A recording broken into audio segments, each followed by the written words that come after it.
लेकिन भगवान की राह पे चलने के लिए मैं ज़रूर कह सकता हूँ कि जो भगवान की राह पे चलता है, जो भगवान की राह पे चलता है, उसको मैं अप्रिशिएट कर सकता हूँ। कांग्रेस नेता सलमान खुर्शीद के इसी बयान ने कड़ाके की ठंड में राजनीति में उबाल ला दिया है। उन्होंने कांग्रेस के पूर्व अध्यक्ष राहुल गांधी को भगवान राम बताया है। उन्होंने कहा कि भगवान राम की खड़ाऊ बहुत दूर तक जाती है।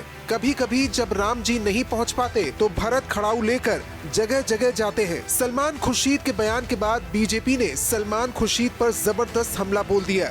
हरियाणा सरकार में मंत्री अनिल विज ने ट्वीट कर सलमान पर निशाना साधा है।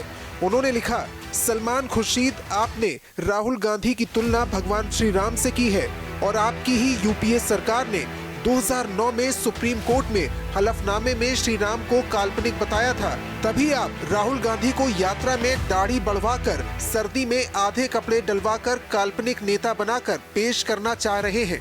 सलमान खुर्शीद के बयान पर विवाद में अब साधु संत की भी एंट्री हो गई है। राम जन्मभूमि के मुख्य पुजारी आचार्य सत्येंद्र दास ने कहा है कि कोई भी व्यक्ति भगवान राम नहीं हो सकता, ना ही भरत हो सकता है।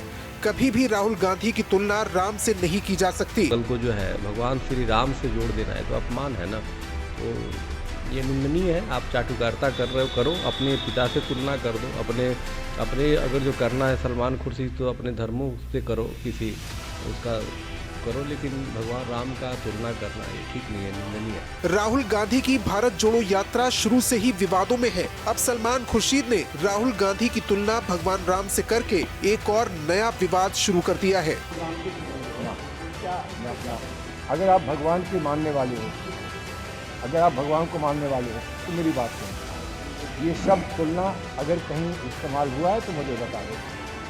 भगवान की तुलना ना हो सकती है ना मैं कर सकता हूँ, लेकिन भगवान की राह पे चलने के लिए मैं ज़रूर कह सकता हूँ कि जो भगवान की राह पे चलता है, जो भगवान की राह पे चलता है, उसको मैं अप्रिशिएट कर सकता हूँ। मैं हिंदू नहीं हूँ, लेकिन एक मुसलमान शायर ने कहा है कि भगवान राम इमाम हिंद हैं, इसलिए कि मैंने जिस सभ्यता की बात करी, हिंदू, मुस्लिम, सिख, ईसाई, जैन, बौद्ध सब इकट्ठे भारत बनाते हैं। एक गुलदस्ता है, इसमें एक लाल रंग का फूल है, सफ़ेद रंग का फूल है, पीले रंग का फूल है, केसुआ रंग का फूल है। ये सब भारतवर्ष की कल्पना है।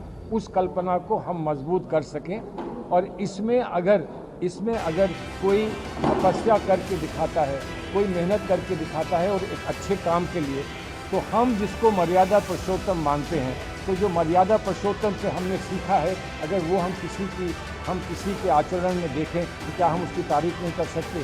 क्या तारीफ सिर्फ एक ही पार्टी कर सकती है? और जब आपने ये कह दिया कि ये पॉलिटिकल नहीं है, ये सामाजिक है, ये स्पिरिचुअल है, ये आध्यात्मिक है, तो फिर कौन कह सकता है कि हमें ये कहने का हक नहीं कि हम इस राह पर चलें, उनके साथ चलें जो इस राह पर चलें।